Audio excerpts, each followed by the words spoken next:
தன்னுடைய சிந்தனையால் செயல்பாட்டால் அனைவரையும் சொக்க வைக்கும் என் மனதிற்கினிய சிம்மராசினியர்கள் எப்படி இருக்க போகுது இந்த ஆகஸ்ட் மாதம் 2025 வருடம் அப்படின்னா, அட போங்க மேடம், நீங்கள் வேற ஏற்கனவே அஷ்டமச்சனி ஒன்றும் செய்யாது நீங்கள் மட்டும் தான் சொல்கிறீங்க. ஆனால் நாங்கள் அனுபவிச்சுட்டு தான் இருக்கோம்.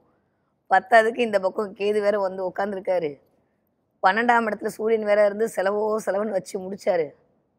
இந்த மாதம் என்ன நடக்க போகுது அப்படின்னு பார்க்க தானே வந்திருக்கீங்க. என்னத்த சொல்கிறது? சரி வாங்க கொஞ்சம் டெக்னிக்கலாக பார்ப்போம். இப்போ ஏதாவது ஒரு பிரச்சனைன்னு வச்சுக்கோங்களேன்.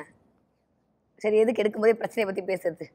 ஏதாவது ஒரு சந்தோஷம்னு வச்சுக்கோங்களேன், இல்லை ஏதோ ஒரு லாபம் கிடைக்குதுன்னு வச்சுக்கோங்க. என்ன பண்ணுவோம் நம்ம? ஏன் இவ்வளோ லாபம் எங்கேருந்து வந்துச்சு, எங்கே மிச்சம் பிடிச்சோம், என்ன பண்ணோன்னு யோசிப்போம்ல. அந்த மாதிரி கொஞ்சம் பிளான்ட்ரி பொசிஷன்லாம் இந்த தடவை பார்த்தோன்னா, ராசிநாதன் ஆட்சி பலம் வாங்கியிருக்க போகிறார். சூப்பர். 15ஆம் தேதிக்கு அப்புறம் அல்டிமேட்டாக இருக்க போகுது அப்படின்னு சொல்லணும்னு எனக்கும் ஆசை தான். பத்தாவதுக்கு கேதுவோட வந்து அமர்ந்திருக்கிறாரா, அந்த ஒரு இடம் மட்டும்தான் லைட்டாக ஒதுக்குது. அந்த ஒரு இடத்த மட்டும் சமாளிச்சிட்டோன்னா மற்ற 8 இடத்தையும் சூப்பராக சமாளிச்சிடலாம். ஏன்னா மற்ற 8 இடமும் அல்டிமேட்டாக இயங்குவதற்கான காரணியாகத்தான் இந்த தடவை சிம்மராசிக்காரர்களுக்கு இருக்குது. அப்போ நான் என்ன சொல்ல வரேன்னா, நீங்கள் மட்டும் கொஞ்சம் ஸ்ட்ராங்காக இருந்துட்டா போதும். ஏற்கனவே சிம்மனாலும் ஸ்ட்ராங்கு தான். ஒரு 2-3 மாதமாக அப்படியே நீங்களே அமைதின்னு இருந்தால் நாங்களாம் என்ன பண்ணுறது, ஐயோ ஏதோ ஆயிடுச்சா அவங்களுக்கு அப்படின்ற மாதிரி யோசிக்க வேண்டியிருக்கு.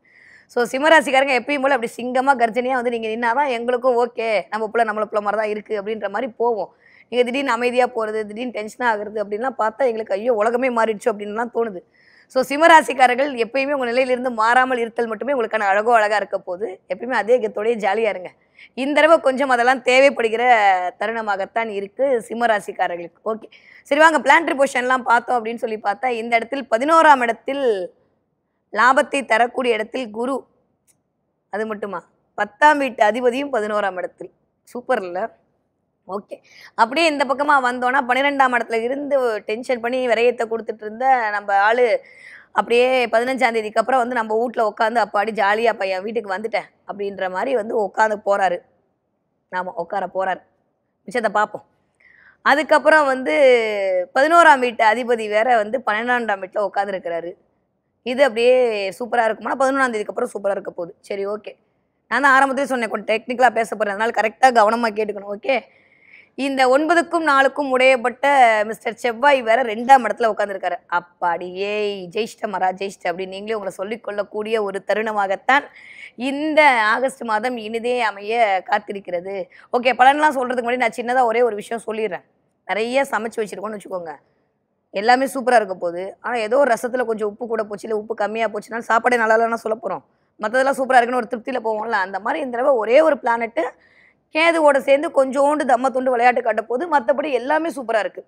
அதனால் நம்ம சூப்பராக இருக்க எல்லாத்தையும் எடுத்துக்கொண்டு கேதுவை எப்படி சரி கட்டுவது என்பதை மட்டும் பார்த்து விட்டோமே. ஆனால் இந்த ஆகஸ்ட் மாதம் அல்டிமேட்டான மாதமாக சிம்மராசிக்காரர்களுக்கு இனிதே மலர காத்திருக்கிறது.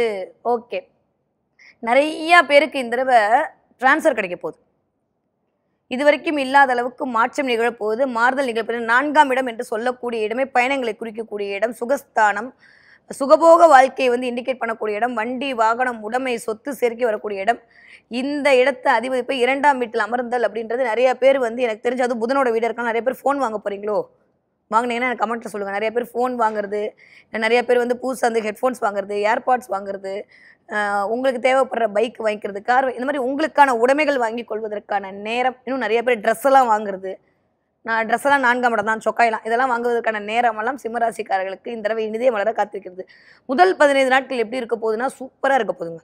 முதல் 15 நாள் எனக்கு தெரிஞ்ச வரைக்கும் 10ஆம் அதிபதி 11ஆம் இடத்தில் இருத்தல். யூஸ்வலாக ஒரே ஒரு கோட்டு தான். 11ஆம் இடத்துல சுபகிரகங்கள் இருந்துச்சுன்னா அதை விட வேற எந்த பலனையும் நம்ம பார்க்கவே வேணாம். அது ஒன்று போதும் நம்மளுக்கு வந்து வாழ்க்கையில் வெளிச்சத்தை கொடுப்பதற்கு. அப்போ இந்த தடவை 2 இருக்க போகுது. கண்ணா 2 லட்டு தங்க ஆசையான்ற மாதிரி 2 சுபகிரகங்களும், அதுவும் நம்மளோட 10ஆம் வீட்டு அதிபதி போய் 11ஆம் இடத்துல அமரப் போகிறார் அப்படின்னு சொல்லும் போது அதோட வேற என்ன வேணும் சொல்லுங்க?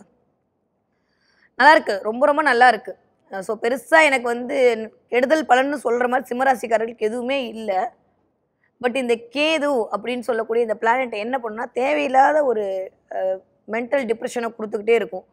ஒரு மாதிரி தனியாக இருப்போமே, எதுக்கு நம்மலாம் போய்கிட்டு அதை யாருங்க போய் வேட்டையாடிக்கிட்டுன்ற மாதிரி சிங்கம் உட்காந்தா எப்படி இருக்கும், அந்த மாதிரி இப்போ அப்படியே இந்த சிங்கம் வந்து அமைதியாக அப்படியே உட்காந்துக்கலாமான்னு யோசிக்கும். ஆனால் சூரியன் விட மாட்டார். நான் இங்கே ஆட்சி பலம் வாங்கி உட்காந்துருக்கேன், நீ எப்படி அமைதியாக இருக்கிறது அப்படின்ற மாதிரி மனசுக்குள்ளே ஒரு மாதிரி போகலாம் போக வேண்டாம், போகலாம் போக வேண்டான்ற மாதிரி இந்த தடவை ரிங்கா ரோசஸ்லாம் ஆட போகிறீங்க. அது வந்து ஒரு மாதிரி கொஞ்சம் கடுப்பேற்றுற மாதிரியான தன்மையை 15ஆம் தேதிக்கு அப்புறம் கொண்டு வருவதற்கான வாய்ப்புகள் இருக்கு. ஓகே. நான் திரும்பவும் சொல்ற மாதிரி ராசி பலன் என்பது எந்த இடத்தில் விழிப்புணர்வோடு இருக்க வேண்டும், எந்த இடத்துல இந்த மாதம் எப்படி கடக்க வேண்டும் என்பதற்காக ஒரு டூல் தான். ஓகேவா? ஒரு சின்ன இடத்துக்கு போறது மாதிரி கூகுள் மேப் மாதிரி தான் இந்த ராசி பலன். ஸோ சிம்மராசிக்காரர்களை பொறுத்த வரைக்கும் இந்த தடவை நிறைய பேருக்கு வேலை மாற்றம் கண்டிப்பாக இருக்க போகிறது, இடமாற்றம் கண்டிப்பாக இருக்க போகிறது, வீடு மாற்றம் இருக்க போகுது, மனமாற்றம் இருக்க போகுது. அதோட ஒரு விஷயம் நான் சொல்லட்டுமா? குலதெய்வத்துடைய சிறந்த ஆசை உங்களிடம் அமரப்போகிறது. ஏன்னா கேது அப்படின்னாலே ஞானங்க. கேது அப்படின்னாலே வந்து கோவில் குறிக்கக்கூடிய கேது அப்படின்னா தெய்வம். அது வந்து வேற மாதிரி. அது வந்து லக்னத்துக்குள்ள நான் அப்படிதான் எடுப்பேன். 1ஆம் இடத்துக்குள்ள வந்து அமருகிறது அப்படின்ற போது நிறைய ஞான மார்க்கத்தில் பயணப்படக்கூடிய, நிறைய இன்ட்யூஷன் பவரை வந்து கிரியேட் பண்ணக்கூடிய, நிறைய வந்து பிரபஞ்ச ஆற்றலை உங்களிடம் எடுத்துக்கொள்ளக்கூடிய காரணத்தை எல்லாம் உங்களுக்கு உருவாக்கி கொடுக்கக்கூடிய அமைப்பை கண்டிப்பாக கொண்டு வந்து சேர்க்கும். அது காலபுருஷனுடைய 5ஆம் வீடா இருக்கனால நிறைய பேருக்கு சிம்மராசிக்காரருக்கு குலதெய்வ கோவிலுக்கு போயிட்டு வருது, இல்லை குலதெய்வத்தையே உங்க வீட்டுக்குள்ள வர வைக்கிறதுக்கு அளவுக்கான ஒரு வேலைகள்லாம் செய்யற அளவுக்கு நிகழப்போகிறது. ஸோ ரொம்ப ரொம்ப நல்லா இருக்குங்க.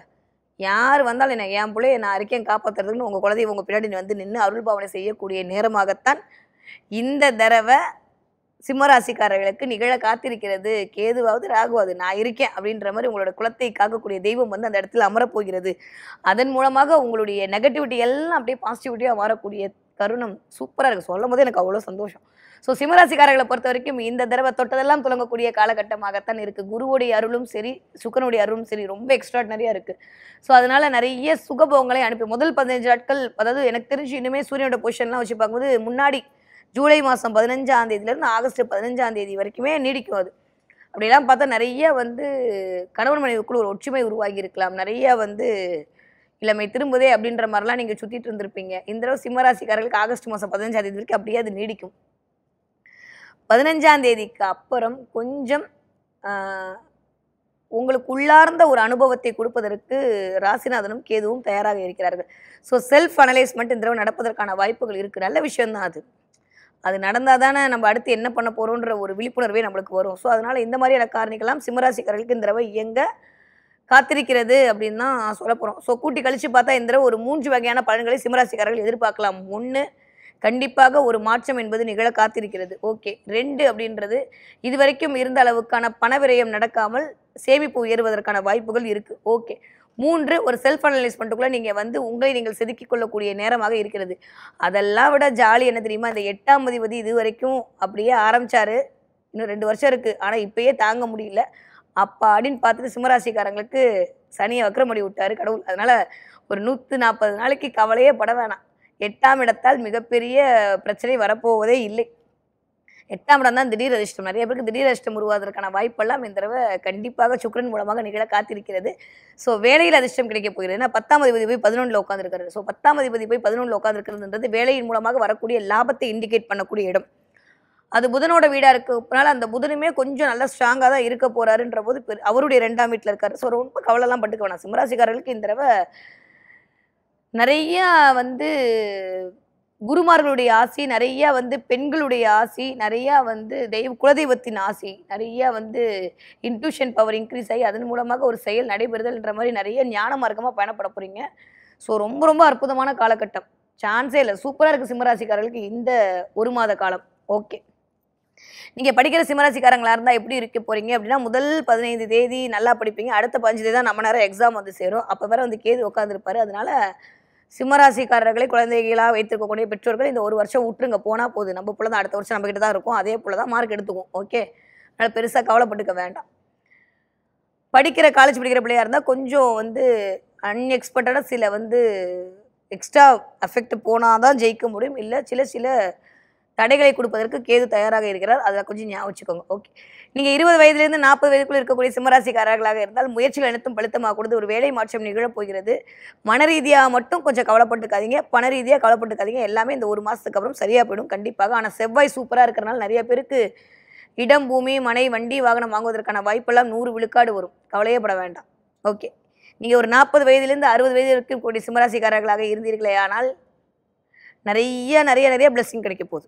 ஏன்னா இந்த இதிலெல்லாம் நீங்கள் வந்து அப்படியே ராகு தசை, செவ்வாய் தசை அந்த இடத்துலலாம் வர ஆரம்பிச்சிருவீங்க இல்லையா? அந்த பொசிஷன் சூப்பராக இருக்குது. அப்படின்ற போது 40 வயதை தாண்டிய சிம்மராசிக்காரர்களுக்கு 100 விழுக்காடு சூப்பரான டைம்.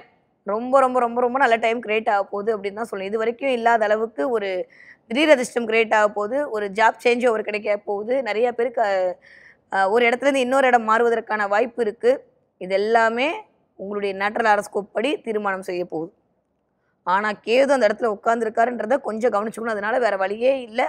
குலதெய்வத்திடம் சரண்டர் அடைஞ்சிடுங்க. ஸோ குலதெய்வத்திடம் சரண்டர் அடையக்கூடிய சிம்ம ராசிக்காரர்களுக்கு இந்த தடவை தொட்டதெல்லாம் தொடங்கக்கூடிய காரணியாக அமையும். ஓகே. வயிறு சம்மந்தப்பட்ட இடத்துல மட்டும் ரொம்ப கவனமா இருக்கணும். மூச்சு வரதுல பிரச்சனை வரும். பிரீத்திங் ட்ரபிள் வருது. அங்கங்க எந்திரிக்கும் போது கொஞ்சம் சூளுக்கு பிடிச்சுக்கிறது. இந்த மாதிரியான நிகழ்வுகள்லாம் நிகழ்க்கும். அதுல மட்டும் கொஞ்சம் கவனமா இருந்துக்கோங்க. ஓகே.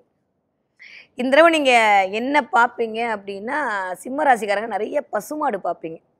சுக்கிரன் ரொம்ப ஸ்ட்ராங்கா இருக்காரு. சுக்கிரன்னாலே பசுமாடு தான். குருவோட வேற சேர்ந்து இருக்காரு அப்படின்னா, நிறைய இந்த தடவை என்ன பண்ணுவீங்கன்னா, சிம்ம ராசிக்காரங்க பசுமாடு பார்ப்பீங்க. இல்லாட்டி நெய்யிலேயே ஏதோ ஒண்ணு போட்டு நல்லா சாப்பிட போறீங்க. ஸோ 2ல ஏதோ ஒண்ணு நடக்க போகுது. ஓகேவா? ஸோ நிறைய பசுமாடு பார்த்தீங்கன்னா எனக்கு கமெண்ட்ல சொல்லுங்க. அதன் மூலமாக உங்களுக்கு ஆகச்சிறந்த ஆசையை நான் குடுத்துக் கொண்டே இருக்கிறேன் என்பதை பிரபஞ்சம் உங்களுக்கு காட்டக்கூடிய சமிக்கைகளாக அது அமைய காத்திருக்கிறது. ஓகே. என்ன தெய்வத்தை வழிபாடு பண்ணலாம்? நான் தான் குலதெய்வத்தை பிடிச்சுக்கோங்கன்னு சொல்லிட்டேன். அதை தாண்டியும் நாகாபரணம் சூடிய சிவனை போய் வழிபாடு செய்து விட்டு வாருங்கள். அம்பிகை வழிபாடு உங்களுக்கு மிகச்சரியான ஏற்றத்தையும் மாற்றத்தையும் தரக்கூடிய வழிபாடாக இந்த ஆகஸ்ட் மாதம் கண்டிப்பாக அமையும். அதுவும் இந்த நாகதேவதை மாதிரி நாகர் வச்ச மாதிரியான அம்பிகை அதெல்லாம் போய் பார்த்துட்டு வந்தீங்க அப்படின்னா அதுக்கு போய் மஞ்சள் போட்டு ஒரு வழிபாடு செய்து விட்டு வந்தீர்களே ஆனால் உங்களுக்கு வாழ்வில் வரக்கூடிய தடைகளை அனைத்தும் தவிடுபொடியாக்கக்கூடிய அமைப்பை கண்டிப்பாக அந்த அம்மன் அருள் உங்களுக்கு பெற்றுக் கொடுக்கும்.